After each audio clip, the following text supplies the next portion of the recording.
just completed it. Tell us how many miles total? It was 107 we put in at the Jim Woodruff Dam, the Georgia-Florida border. 7 days on the Apalachicola.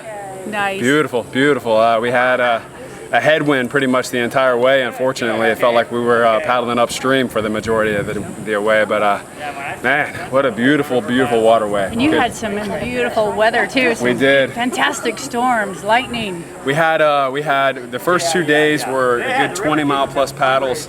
And it was super, super hot, humid, you know, typical summer Florida conditions. And day 4 and 5, we just got slammed with lightning storms, and it delayed us a lot. We held up in an old boathouse on the river at one point just to take shelter for a few hours. And then we had the Apalachicola National Forest, which was just completely flooded. We stayed there for a night, and it made for really swampy, buggy conditions, and it definitely tested us. It was fun. We had the full gamut of elements. It was beautiful out there. Very cool. So good training, good. You know, this is the first conservation paddle in a series of 5 that we're doing leading up to Expedition Florida 500 that begins in January.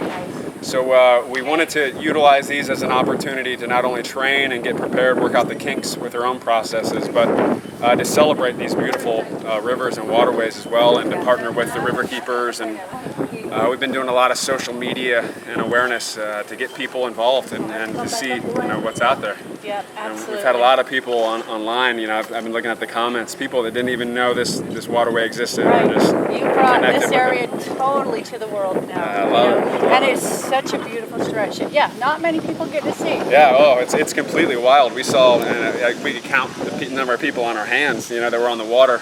We saw maybe 1 or 2 boats each day, and that was it, you know, and then we'd see them the next day further down the river. That's why it's so important to protect it, isn't it? Oh, absolutely. We got a lot of good insight on the local opinions on the flow issues. There's been a political battle, obviously, going on between Georgia and Florida and Alabama for the water flow. So we got a really, really good perspective, you know, firsthand from some of the locals that have been here for 20, 30 years about how it's changed over time. And it affects not only the entire area economically, but, you know, from an environmental standpoint as well. The ecosystem suffers from, you know, low waters as well. We saw a ton of sandbars that weren't on the map, a ton of houseboats that were leaning sideways, and it was pretty interesting. You know, it was a good experience to see all that firsthand. Well, thanks so much for taking time with me right now. I know you want to get up there and get a beer, get some food, and that's it. Tell us again.